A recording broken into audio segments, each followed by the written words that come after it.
You're watching Lansdowne Roar, the voice of the fans. I'm Martin Prendergast, joined by Conor McAvoy as we catch up in the latest news in Irish football as confirmation has come through that Ireland are in pot 3 for the World Cup playoffs. So how are you getting on, Conor?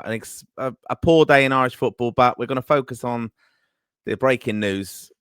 The last qualification games today, wasn't it, in Europe? Yep. So we've had confirmation now that Ireland are going to the World Cup after beating one of these teams that we're going to have confirmation of the draw on Thursday at 12 o'clock. So we'll just put this up now. So some great games in the UEFA qualification tonight, but Ireland have confirmed in pot 3, and we will be taking on either Poland, Wales, Czech Republic, basically, or Slovakia in the playoff, which is going to take place on the Thursday, the 26th of March.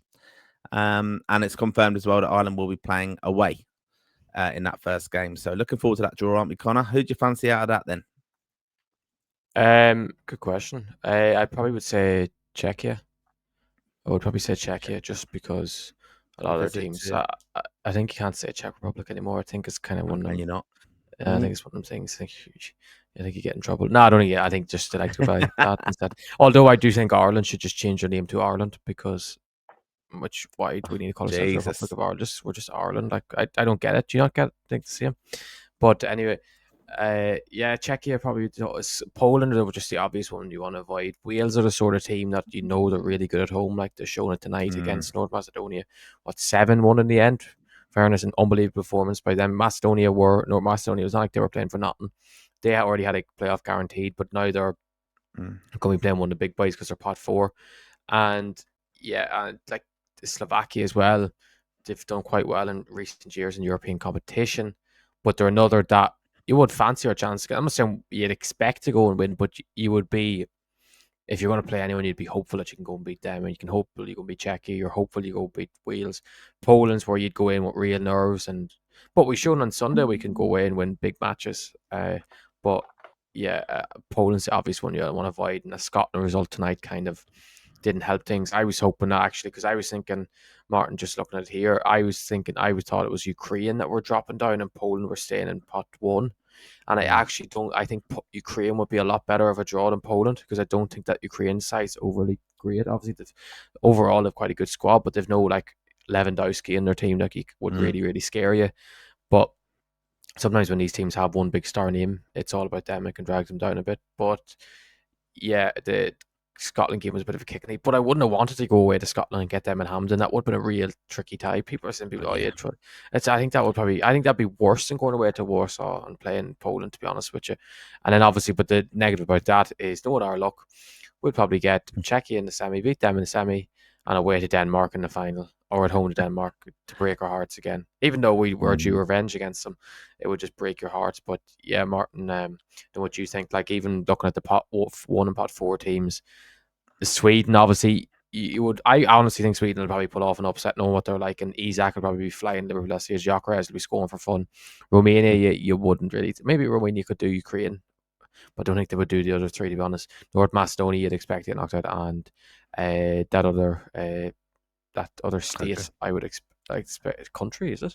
The other state I would expect to lose as well. Now, but in fairness, I don't mind the North doing all right as long as we're doing all right. But if they get through. Yeah, as I said, they're looking forward to the draw. So the confirmation, the draw is taking place on Thursday, and the format of this obviously is that pot 2 take on teams from pot 3, pot 1 take on the pot 4 teams, and that's the Nations League teams as well. So teams that qualified for the Nations League, they've actually ended up getting, like North Macedonia, like you said, they were in a good position, and now they've but kind of like banking on that, weren't they? They already knew that they had qualified in that, I think so. It was an interesting night though. Watching that Denmark team taking on Scotland in Hampden. I share your sentiments there that Scotland qualifying automatically tonight. Fair play to them, but some incredible goals in that game as well. But just the atmosphere of Hampden, I would have been a bit of trepidation going there. Obviously played there before. I've had some great nights. Of course, the women qualified for the World Cup there as well. Of course, famously. But I'm glad they're not in it. I think Wales it would be a very tricky test, because I don't know where we would play it. I mean, I think the Welsh should be quite clever. They wouldn't. No, I'm trying to it's think of the Cardiff. fans here. I asked Yeah, my it'd be Welsh Cardiff. mate that It would goes be. to games. They play every single game in Cardiff. It's kind of Yeah, like exactly. they're Aviva. So you were on about Yeah, some other stadium, weren't you? But I don't think just Principality. Yeah, basically yes. Millennium uh, Stadium. but that would take They away the won't. real home advantage. And you know what Bellamy's like; he's very big into Yeah. that sort of thing. But just sorry to interrupt you, Martin. But Mm. I'm just looking on what you think of this. Czechia probably are the easiest team to play. They played San Marino last week, and it was only a friendly. They beat them only 1-0. Yeah. They in October they lost. Do you remember this? Famously lost to the Faroe Islands away from home. Yeah. They drew it Croatia at home, decent result. Czech they played Saudi in a friendly and they drew 1-1 with them. They they only beat the Faroe Islands 2-1 at home. So it's not like they're a daunting team at home. They haven't had a good 2025 at all, to be honest with you. Obviously, they finished second in the group, which is all right, but the tier one team or the pot one team was Croatia, who have slightly gone backwards in the last couple of years, and the pot three team was Montenegro. Like it's not like our group where it was ourselves, Hungary, and Portugal, or it was like Scotland's group where it was what was it, Denmark, Scotland, and Greece, were us three very very good nations. So yeah, it's but like Czechia would probably be the ideal one there. Yeah, I think so as well. So I mean, like I said, there, we just throw out there again. So the basically it's heading to Poland, heading to Wales, heading to Czechia or Slovakia. Slovakia's a shithole. I don't want to go there. Absolute fucking dump. Why? Why are you I so hate angry against it. I Slovakia? hate Slovakia. I thought, When did you well, last go there? pickpocketed there. The time Stephen Ireland hated it and he left just before me. That was under Staunton. So a long time ago, but it was a double header actually, Slovakia. And then we went on to Prague for, it was Czech Republic then who we played, where Stephen Hunt got sent off. But yeah, it was a good double header trip. But I hated Slovakia and I got out of there and went to Vienna for the night instead. But yeah, didn't like it. Yeah, And but so Slovakia I don't want actually, anything to do with them. Slovakia were in the North group, if you remember. They beat Germany, Yes. didn't they? They beat Germany in their open game in Slovakia, and Mm. then did they lose to the North in Belfast? Yeah, they lost 2-0 to the North in Belfast, but then they beat them last Yeah. week in Slovakia with a late goal to seal second place. So obviously they must be decent at home.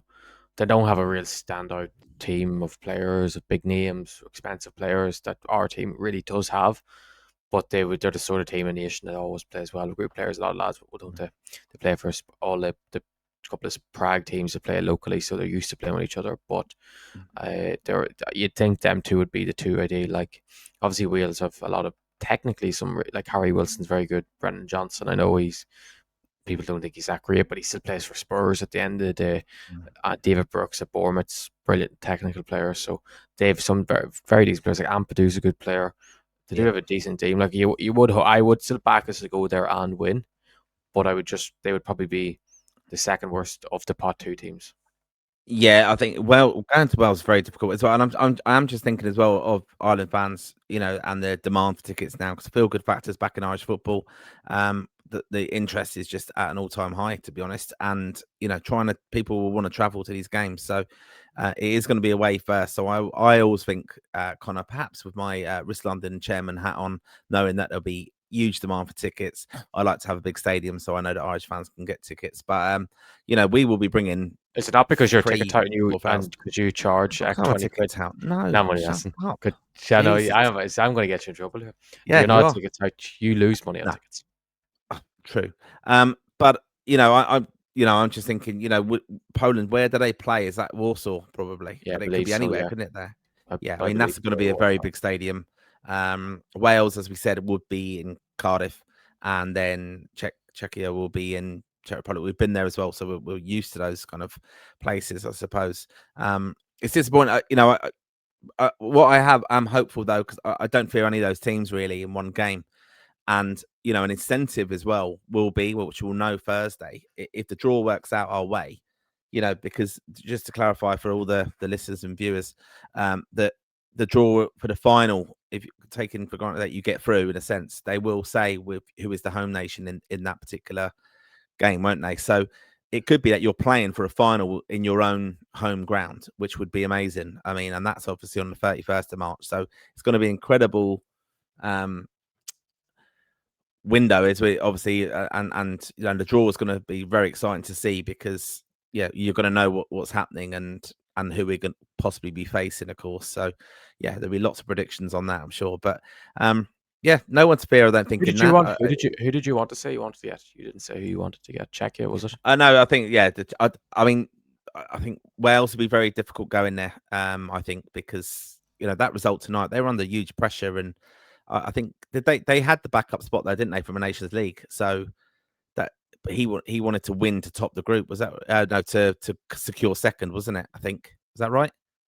Yeah. They didn't win their group, did they? Yeah. No, so they had to win. Yeah. So that was what they did, rather than have that rely on the Nations League spot. So Bellamy can just galvanise them, and it just be, imagine the publicity around the game. Obviously, like a home nation, and then Republic of Ireland, of course. But it was just the hype on it with TalkSport. I mean, look, I'm over in London, and I'm listening to TalkSport all day, and all they were doing was talk about Wales and Scotland and dragging England into it and saying how much they hate their home nations. And so there will be a lot of hype, and that media attention. We'd be familiar with a lot more of their players, I suppose. But look, I'd rather go to Czechia, to be honest. I think that's not a bad trip as well. We like for the away fans. Poland, very welcoming, of course, in 2012, so we're familiar with that. Good travel options as well. You do have to think about that as Ireland fans, and we're going to have a huge support wherever we go now, which is fantastic to see. Looking forward to the draw on Thursday. We're going to have it all covered, of course. If you do, if you're new to the channel, make sure you do subscribe, get your notifications, because we are going to plan to do as soon as we can go live on Thursday. We are all catching up together, actually, because we're off to the the podcast awards up in Leeds, and so we're at the time of the draw. We're just going to get online as soon as we can to bring you our latest reaction to that. So looking forward to it overall, and knowing where we're going to be. And I know already people are trying to book some of this accommodation options in various possible host places for the game. So that's just Irish fans always organised. I will be. Yeah, without a doubt. But looking forward to it. Just one thing, obviously, in the aftermath of a fantastic result in Hungary the other night. Did you see the clip today that the FAI released of Heimer in the dressing room? Fantastic, wasn't it? What leadership and speaking up Seamus and stuff. Brilliant. So do make sure you catch that up as well. And as I said, support the page, support our channel. You can buy us a coffee. Link is in the description, of course, how to do that, because that helps us bring all this fantastic content, and hopefully you are enjoying it. We do appreciate your support. Been some fantastic engagement over this window, especially, and that's why we love bringing you these videos. But Conor, we have to move on. A fantastic window for Ireland the other day, but today we've come down to earth a little bit with a bump. Sadly, our fantastic under-17s who've had that amazing experience at the World Cup got knocked out of the World Cup. So losing to Switzerland. I caught bits of the game during the day, obviously a working day, but you called it all, I imagine. Was it just a step too far for them? I think they were a bit fatigued.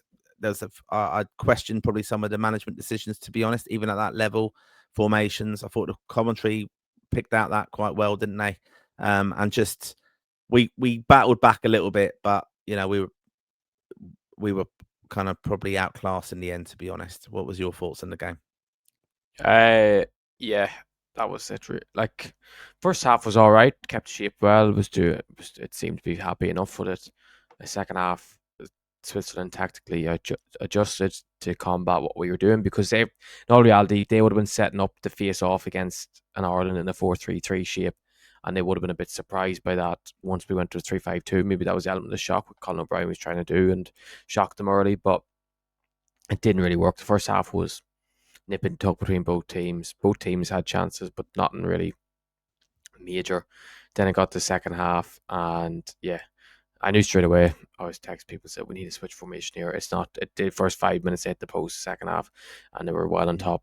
And I was thinking, please, Colin, just change the formation, go to a 4-3-3. The reality is, in my opinion, Jaden Uma is the most dangerous and the player on our team that's most likely to create something out of nothing. I know Michael Noon has been unbelievable, but he's a striker, so he needs some sort of service. At least with Ume, you just give him the ball and hopefully he can one-on-one go with people, and he just wasn't in the game at all. And I don't blame him at all for that, because he's playing as a number 9, and it's so obvious he's a left winger, or he can play on the right, but he's a winger. He's not a 9, and I thought he was just isolated with play beside Noon, and I thought the two of them were getting each other's way. And I was just thinking, why is he not changing this? And it kind of sort of thing, it got too long, and it feels harsh criticising O'Brien, but because the thing is, he's elite, managing at an elite level. He's done an elite job with these group of players to get him this far, which is such an impressive feat. So you have to, at least we give him his praise when he does things it really well. So I think is, maybe if he changed state, went back to 4-3-3 earlier, maybe it wouldn't have worked. And I know people are saying, oh, look what happened when we changed the formation, things opened up a bit, but if you look at the subs he made, he brought on more attackers and more attacking midfielders to try and just get goals. And that's why they started really picking us off in the counter attack. I was just very disappointed. Like, it was just disappointing. Like, I just don't think we gave a fair account of ourselves. Like, we played them in the last warm-up game before the tournament, and we drew 1-1. But like, the thing with fatigue, and it's the same as Switzerland, they had fatigue. They were playing games as well, high-pressured games. And obviously maybe they might have used more numbers in their squads to rotate better, but I don't buy that. I just think we just weren't at the race today. I think every team in the tournament has a game where they're not at the races, and maybe ours came at the wrong time because we were against a very good Switzerland team, who in all reality we didn't show a glimpse of what we were capable of. And I do think the formation played slightly part, but you can't always say a formation. It does play a part in some aspect, because if Ume can't get on the ball, that's a real thing, and that's what half the teams got to stop Ireland doing, getting him on the ball. And Finneran wasn't really on the ball. The goals they conceded were annoying. Obviously, the first goal, Ozan probably would feel he should have won that 50-50. The second goal, Solanke's touch was a bit off. The third goal, it came from Cian McMahon taking a shot from 45 yards when it was never on. And like, there are little things, like, because you can't blame them. The thing is, it's kids' football at the end of the day, and there are things to learn from. And yeah, I can't disagree with what people are saying. And I don't, like, it's not like I think it was a step too far, because I know them lads, if they played them tomorrow, I feel if they maybe slightly tweaked the formation, slightly tweaked the way they approached the game, they could have went and beat Switzerland. And if we would have lost to a late goal, or we would have lost 2-1 in the end, or they would have won on penalties, it would be a lot easier to take. But I just think the fact is they didn't really show a true kind of themselves. But it's under 17s football. Everyone's very proud of them. They've done the nation proud, what they've done over the last year, really. And like, they've put everyone on notice. There's lads in that squad that will have interest from clubs all around Europe that didn't have that interest before. And hats off to Colin O'Brien, who's done an unbelievable job with that group. And obviously, with the redundancies in FAI, we don't know where his place is at the moment in the FAI, but you'd hope with a lad like that, he'll be secured a role no matter what, unless he wants to move on himself. But I'm sure he wants to stay involved and coach, or maybe he moves up in the age group, or maybe he moves in another capacity. But he's one of the people who has to be involved, because he's an unbelievable job with these group of players, and all we can do is really just congratulate them for what they've done over the last year. And no matter what you thought of how it went today, you have to just be proud of what these lads have done. Yeah, I mean, look, it is an under-17 World Cup ultimately, and we talk about these big nations at World Cups in the senior level, but you do get incredible results. Don't you? England got knocked out 4-0, didn't they? They lost to Austria. So, did England win that years ago as well? Did they win the under-17s? When they had Foden, Sancho, yeah. So it just shows this. Like, we know in knockout football now, but the experience them lads have gained for Ireland is ridiculous. And Uma, Finneran and Noonan as well, are a little bit like household names now. They were familiar with everybody, and probably a little bit overshadowed by the exploits of Troy and the lads obviously from the senior team. But I think that would have stood them in good stead now going forward. So yeah, like, I'm enjoying reading probably the fallout of this, and just see how they've, what their kind of reflection on it in time will be from Colin O'Brien to say, the analysis of that tournament. Because let's not forget as well, it's quite interesting, isn't it? I've seen, I read something the other day, I think it's Michael Carrick, I think Ole Gunnar Solskjaer, Damien Duff's been doing, they all work for UEFA, don't they, at these tournaments, and do kind of analysis from a stats point of view. So, well, it might be for the senior team as well, but I know Damien Duff was obviously following the under-17 World Cup.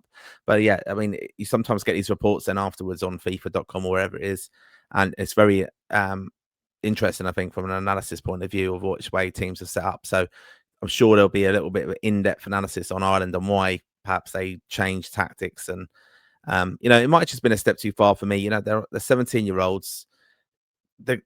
The games, I think, when I take back of looking at the games and watching back highlights and stuff, just even the physicality, the demands on it, like Uma got the shit kicked out of him basically in a lot of games. Did Proper you see the tackle targeted. today? He got today. Yeah, today, No, yeah, and it's terrible great, like tackle. ridiculous. So it stands them in good stead. A fantastic experience.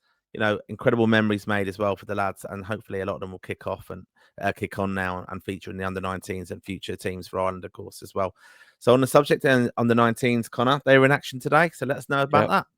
Yeah, they played the Netherlands in what they came into the game today knowing that they had to better what Kazakhstan done against Cyprus, because it came in today that Netherlands were on 6 points, Kazakhstan were on 3, Ireland were on 3, and Cyprus were on 0. But obviously Kazakhstan played Cyprus, and Kazakhstan drew 1-1 with Cyprus at the same time as us, which meant Ireland had to beat Netherlands. And it looked like at one stage, Martin, it was on. Ireland went 1-0 down the 11th minute. Then they responded quite well. Taylor McCarthy, Shelburne defender, equalised for Ireland. And then second half started. Ireland started quite brightly. Netherlands obviously were probably the more ball dominant side. Well, probably they were the ball dominant side. Playing in the qualifiers were played in Netherlands, so they had the home advantage as well. And then Adam Brennan, UCD attacker, who I believe is going on trial to Hull over the next couple of weeks or so, probably next week. Actually, it could be. And I would be shocked if he doesn't actually end up signing there. Scored to put Ireland 2-1 up, and it looked like a shock could be on the cards. And the game started to go on. Ireland started to defend very well. They had a chance to actually make it 3-1. In fairness, the Netherlands defended it quite well, and I was thinking, oh God, Ireland gonna do this. But I always thought Kazakhstan were gonna come back, and Kazakhstan were gonna get a winner against Cyprus, because Cyprus were playing for nothing. And by the way, if it was down to head, it wasn't goal difference.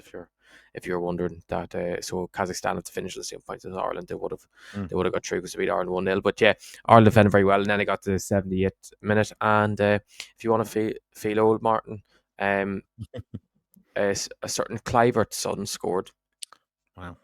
And not Justin, who plays for Bournemouth, who's in the prime. It's his other son, Shane, who's only 18. He scored to make it 2-2. And that's when they started to feel a bit deflated.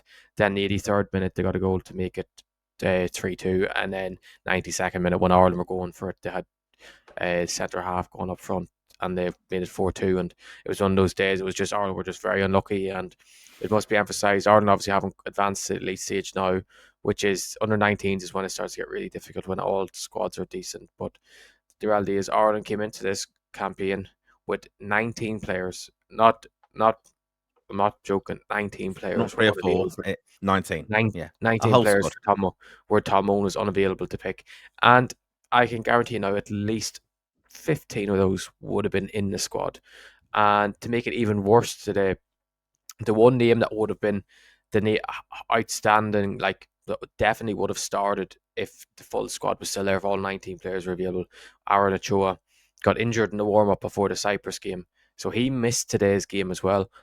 So it would end up being 20 players were unavailable for, if you're counting today's game just. So it was just no luck for Tom Owen's side. I thought it would have been, and all honesty, I would have made it public that it probably would have been at as good as achievement as qualifying for World Cup, getting out of this group stage, not the senior, but the underage, getting out of this group after what like Tom Owens had to prepare for these windows already, with men down obviously with the World Cup and lads playing 21s, and then when it came to picking the actual squad, numerous lads unavailable with injuries or stepping up to 21s, or I believe passport issues, was a few people waiting on passports. So he's had no luck, and in fairness, they were very unlucky. I believe I haven't seen the Kazakhstan match because it wasn't shown, but from all I've heard, Ireland were better team for most of that match, and Kazakhstan just got a goal and kind of held on from there. The Cyprus match, they got the win there, which it is always positive. They're not coming away from the break not winless. And the reality is, the way I look at it, Martin, is it's underage football, and it can happen. Like, it doesn't really make a difference whether you obviously you want to win, but there's 23 men in that squad, 21 men in that squad, where a numerous amount of them, loads of them, would have never been near the squad or would never made the squad, but now they've got a chance to represent Ireland. They could have impressed, they could have scored, they could have got a moment, they could be scouts out there watching that they're at a club that maybe they're ready for the next step, or someone sees something in them and they get a move to a club abroad or a club in England, and their career will take off from then. So I don't look at it, it's exposure for these lads that maybe wouldn't have got that exposure before. Yeah, I mean, that is what it's all about as well. It's development, isn't it? Development of football at under 19s. A bit of a shock result, though, for me when I looked at this one earlier. This under 21s in action today after playing so fantastically well in Birmingham against England, European champions England. Ireland away to Andorra and lost 4-0. Conor, what went wrong? And where was Cian Dillon? No. What went wrong? He wasn't even in the squad, by the way. No, I've seen that, yeah. I don't know. I Yeah, don't strange. know. I'm not lost for it. I just don't know what. I checked the starting lineup there. I mean, he did make change, didn't he? Mason Melia didn't play. Well, he didn't start, did he? And like, but it's a strong side picked, and yeah, like 4-0 though. I mean, Andorra. It's a bit of a shock result, that, isn't it? Yeah, that's why I kept us saying because I don't know what to say. I don't know. Do I blame players? Do I blame management? I see a lot of, obviously, Crawford's always comes under because a lot of like not abuse, but like criticism anyway, because there's been a lot of very talented groups that have just been off the cusp of things. But when developing football, people make mistakes and players make mistakes. Can't just always blame a manager. But yeah, when we went 1-0 down today, I was thinking, oh, maybe we need that kick up the arse because we thought, oh, we played so well against England. We should have got a point against England. We'll just go away to Andorra and we'll comfortably beat them. We beat them in Dublin, but we should have beat them 4 or 5-0 that day because we had loads of chances. But the reality is what would have happened. I know if you look at, I'm looking at Silver Square, just look through the lineup again. It says set up in 3-5-2. He wasn't set up in 3-5-2. It was back to a 4-3-3. And I don't know what happened. James Abankwah probably had his worst ever game I've seen in Ireland shirt, in all honesty, with the captain of the team. The one glaring weakness James Abankwah has is probably stopped him from being a senior international right now, Martin, is he's so poor in the air. And I don't understand why he's so poor in the air, because he's an unbelievable athlete. He can jump so high, he can run so fast, but he always just seems to miss time headers, or when he makes contact with a header, he just gets no power on it and it goes the wrong place. And that's where the first goal came from today. The second goal really came from a time he should have headed it, but he took it down and he took it around someone very well, and then he passed straight to Andorra player and he curled it in top corner, which was a lovely finish. And then that's when you're really worried. 2-0 at half time. Andorra were the better side. No, honestly, they deserved to be 2-0 up at half time. We were so poor in every aspect. And then he changed formation at half time, went to a back three, put on Melia, put on Alex Murphy, and you're hoping maybe make a bit of a difference. And it just got worse. It ended up being 3 early on in the second half.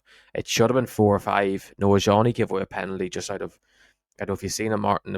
The player ball, he picked it up, and then the player went up to him and he just pushed him over in the box with the ball in his hand, and the referee gave a penalty. It's sort of thing. It is, you kind of say it is harsh. If that was what lost you the game, but the referee, it's just, don't give a referee to do something like that. I can't think of a single moment where he looked bright today. I think Darius Lupicic had the best chance for Ireland in the 94th minute, which was a volley from outside the box. The keeper made a good save. It was that bad. It was like, the reality is, and I know it's Andorra, and we talk about that. The Andorra aren't that bad in underage football anymore because their whole team basically is lads born in Spain, lads born in France, that come through that setup, and technically all really good footballers. And you watch them, they're all really, really good technical footballers that played really well. But it's not an excuse. You want to blame Crawford to take the pressure off the players, but the players have a lot of answer after a moment of the game like that. They had no control in the game themselves. I know what matter what formation we had no control. And even at half time, I thought it was very strange taking off Jamie Mullins, our best technical player, who was in the first half, was picking out a few passes, but he wasn't really in the game. But of all people to take off, I wouldn't have took him off. And Kiki took off. Kiki, I thought, was playing all right, but fairness, get Melia on the pitch. I can understand when Melia hasn't played 50 something games this season.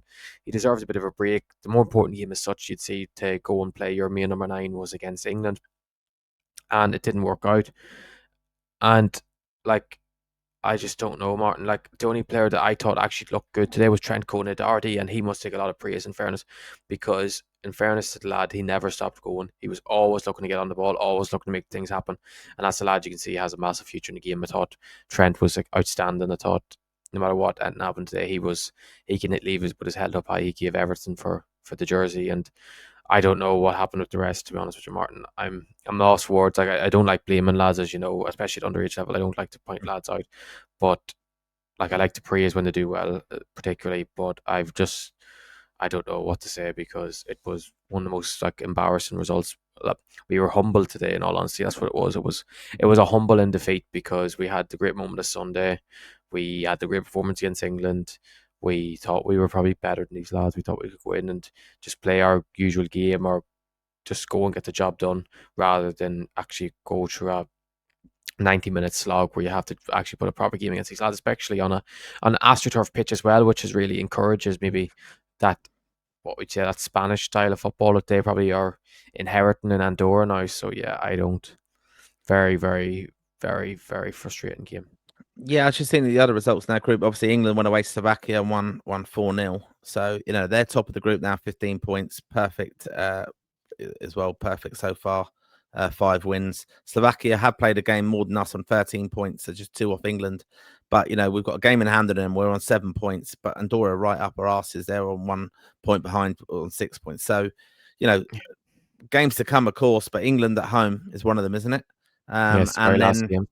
yeah, so we The want to reality be. is, yeah, the reality is, Martin, kind of need to win basically every game that's left. Maybe not the England game, because that's kind of us. Yeah, But reality is, we have played 5 games. Slovakia have played 6, and Andorra are on 6 points after playing 7 games. Like, so they haven't had a good start. It's just like this has been their probably their biggest ever scalp at under 20 level, yeah. definitely 21 level. Like, the only game they beat Kazakhstan 1-0 at home.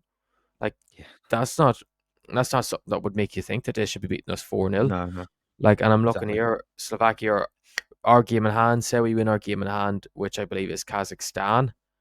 So we're yet to play them. We'd go up to 10 points, with 3 points behind Slovakia, with a game, but obviously same game played. But then we would have to go and beat Slovakia away from home, basically, if we're going to win every other game bar Slovakia, because Slovakia still have to go to England, in England, and you'd expect that's a loss. So maybe the reality is we'll have to win every game basically that's left, Yeah, bar maybe England at home, to finish on the same points as Slovakia. But if he beats maybe Slovakia or England at home, we're got a point that might send us into the playoff. But our goal difference is a lot worse now than Slovakia after that battering today. yeah. But the only positive is, if we finish on the same points as Slovakia, it'll be head to head, and we We'll have obviously had to drew with beat them, them. and we'll have to beat them to finish on the same points. So it's not all doom and gloom, because I still trust Crawford to get these lads to a playoff. I still trust these players. I trust the lads that will come into the squad, because I know there'll be lads they'll probably come in. Crawford is still March. There's other lads that kick on.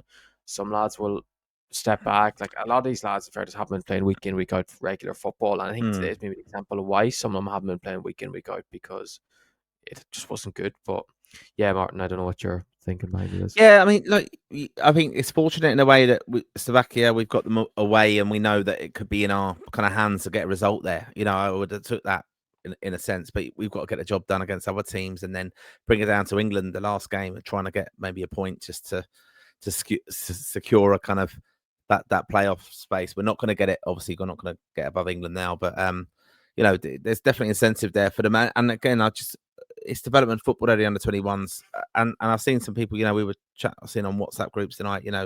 Perhaps questioning how the FAI approach it with. Jim Crawford's been in the job a long time now. We've had opportunities, gone very, very close, of course, in playoffs before.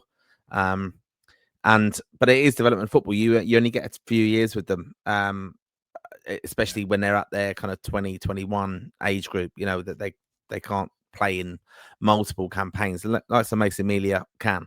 But and I think that's one thing for me is Mason Emilia, absolute hype, of course, fantastic League of Ireland season. But he's going to be coming over to Spurs now, isn't he, in the new year? Hopefully settles in well there. We know he's going to get call ups with Ireland. But that we're going to need him firing, I think, for the under 21s to have a chance, I think, of Yeah, of, Martin, of getting the just playoffs. on like I'm going through the qualifiers here. Like we play, the reality is if we win our all our games up to the England game, and Mm. like we play Moldova next, we get 3 points there. Kazakhstan away 3 points. Slovakia away 3 points. Kazakhstan at home 3 points. Say we did. I'm not saying we're going to win, but if we do win all those games, we would be on the same points as Slovakia, presuming they win all our games. And their second last game is England away. So England away could do us a favour because it could go into the final game with ourselves 3 points ahead of Slovakia, with Slovakia meaning that they cannot catch us. So no matter what would happen against us in Yeah, England in the very last game, we'd be guaranteed a playoff because of the fact is that they'd be 3 points behind us, and even if they finish the same points, we'd be ahead of head to head. But like I'm not saying we're going to do that. Like Slovakia rally is, I know it's a long out slog of a qualification, but they've only 4 games left. They've Kazakhstan away, which I'm presuming Kazakhstan away is going to be no mean feat to any team. yeah. And then they play us at home for what their home, and then they have England away, and then Andorra away final game. So it mightn't even come down to that, because Andorra maybe could have came into this, but the fact is they've just had too much ground to make up for. Kazakhstan are completely out of it. Well, they're on 4 points in fairness. After the same games, amount of games played as us, they drew at Moldova at home. They only lost 1-0 obviously to Andorra. They lost 2-0 to England, and they beat Andorra. Thing is, Kazakhstan beat Andorra in Kazakhstan, so that's going to be a tough game as well, which we have next, don't we? So no, sorry, we have Moldova at home first. I don't know why that's been made out that why have we got 2 Andorra games played and 2 Moldova games played before we even played Kazakhstan once, but maybe it's travel reasons. But yeah, sorry for ratting on there. But yeah, No. It's needed. Yeah, but if we We do need go it. and win, if we go win our next, just to put a bit more clarity, like it's not all doom and gloom. I know it's terrible, but like if we do win our games, our next 4 games, and beat Slovakia, we will get a playoff spot, and that wouldn't even have to rely on the England game. Maybe you would Yeah, have hoped that the England game at home and Turner's Cross in the final day would have been a free hit that meant if we went and beat them and got a shock result in Turner's Cross, we would have topped the group. But yeah, it's still very disappointing, and it does throw out red flags in all aspects. You say manager, coaches, players. But the reality is we have to accept, no matter what you think of Crawford, and I think even if you said he should be sacked, I do think it's an overreaction. But he's not going to be sacked. He's going to be out till the end of the campaign. It is up to him. It's a sort yeah, of thing. It's up to him to save the day now to sort this out. And I do trust him to save the day, because I think he will do it. Because I think he's done a good job over the last couple of years, the last 2 campaigns. I do think people are overreacting to saying he hasn't, because if you look back to some of them, a lot of them were individual mistakes, and I do think he sets up quite well in a lot of games. Sometimes, yeah, I would disagree maybe with the personnel choices he uses in each position, but like that's just a fan looking at it, like, and you're never going yeah. to agree with a manager, are you? Like everyone, if you're a Liverpool fan, you disagree with Klopp at times, or even Arnie Slot's a good example. A lot of Liverpool fans that won the league last year, but they still disagree with some of the stuff he does now. But yeah, Martin, I don't think of that. Yeah, no, I agree with you completely. I mean, you've got to remember it is development football, as I said, and even under 21s, they'll be missing out on Rocco as well. He's injured at the moment. I think he's a key addition to come back into that squad, unless he's coming into the seniors, of course. But it must have been incentive for him, and it's a long campaign. You can have rogue results in this level, and I'm hoping that was just an off day for them, like that they were punished on individual mistakes, and hopefully to galvanise the squad. And he'll have learned an awful lot about them, because after that performance in Birmingham, they really put it up to them. Very, very unlucky not to get a fantastic result there. Maybe the exertions of that, and there's awful conditions there, of course, and St Andrews took a lot out of them. You just don't know. They're young lads ultimately. And on paper, when you look at Andorra, you think, oh my God, how do we lose to them? But as you said, Conor, at underage level, a very good side now coming through. There's not an awful lot between some of these levels and their development at that age. So some fantastic update for us all there, Conor. Thank you, of course, Rep Tracker. Make sure you do follow him. If you are watching the show again, make sure you have subscribed to follow the channel. Follow us on all our social media platforms. If you listen to this back on Spotify, please give us a 5-star rating and a review. A nice positive review as well. We very much appreciate it. And of course, catch up with us with all our content on Lansdowne Raw and Lansdowne Road as well. It's been a fantastic week so far. In the aftermath of Hungary, we're still glowing in that wonderful result and confirmation, of course, that Ireland are in pot 3. And we're looking forward to the draw on Thursday. And we'll have it all covered here on Lansdowne Raw. Conor, over and out from you. Any final words from you? we'll have an immediate reaction out on Thursday. I Oh, of don't course think you will. that Yeah. it's not a secret. We're going to the Football Content Awards on Thursday, and I believe the way the times line up of travel with yourselves, that We are it will there. probably be whilst you're traveling up the road. But it will be. The actual thing is, by the time you get there, it kind of will be an immediate reaction. So it won't be live, but it will be a very immediate reaction after. So we will get to usually get to see our immediate reactions to draw, or maybe scrambling of us booking flights to wherever city Yeah. we My have to God. go Yeah. to. Yeah, We'll be so panicking. it'll be an enjoyable day on Thursday, and obviously thanks everyone for the support, because actually this week has been last week, Martin, has been Incredible. our best week forever for the channel in terms of views, in terms of numbers, in terms of support and everything, which has been unbelievable. So we appreciate it. And if you do enjoy the video, make sure you like the video or you subscribe to the channel, or if you're on Spotify, either a 5-star rating is massively appreciated. It is, yeah. Right, so that's us over and out for this evening. But yeah, follow us for all the latest news in Irish football. Thank you again, Conor, and good night. God bless. Come on, you boys in green.